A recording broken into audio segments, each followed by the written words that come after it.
Janine Gutierrez, bakit nga ba wala sa ASAP England? Ito ang tanong ng isang basher ni Miss Janine Gutierrez na akala mo'y may lifetime contract sa kaka-comment kay Queen J.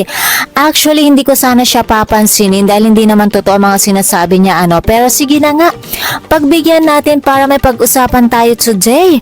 So mga chikadoras, may isang netizen sa talaga ng mga gigil na gigil at hindi mapakali at ang tanong niya, bakit daw wala si Janine Gutierrez sa ASAP England? Gayong isa siya sa mga host ng ASAP at bakit ka nga ba nangingialam? Ayon sa kanyang tweet, baka raw kasi dahil sa walang talent sa hosting si Janine at puro Nepo Baby advantage lamang daw ang dahilan kung bakit nasa ASAP stage si Janine.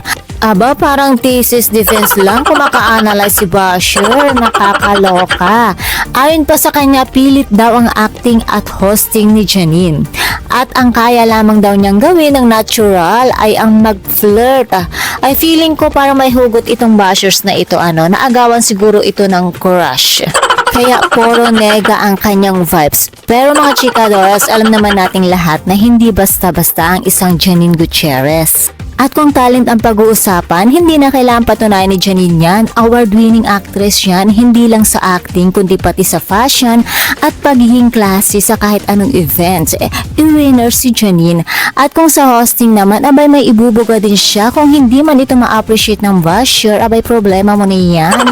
At kung wala man siya sa ASAP England, heto makinig ka, nanggigigil ako sa'yo. Baka may mas importante siyang commitment dahil alam naman natin na sunod-sunod ang mga ganap ni Janine, andyan ang bagong movie, endorsement, or simply personal time. Kaya kung mapapansin din, wala din siya sa ASAP nitong mga nakaraan dahil busy nga ito, Katulad mo, hello, tao din naman siya na pwedeng magpahinga, diba? So, kaya mga chikadoras, hindi lahat ng wala sa ASAP walang talent. Kita nyo, wala ako doon dahil meron o wala man akong talent, wala talaga ako doon at wala naman naghahanap. Lalong-lalo nang hindi naman ako parte ng ASAP.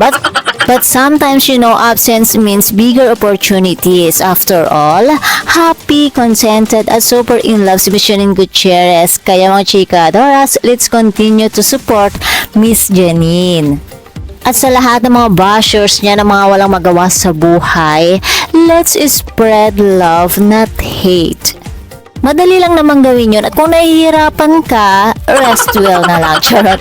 And that's all for now mga chika. For more iconic and showbiz updates, please don't forget to like, share, and subscribe my channel. Thank you for watching.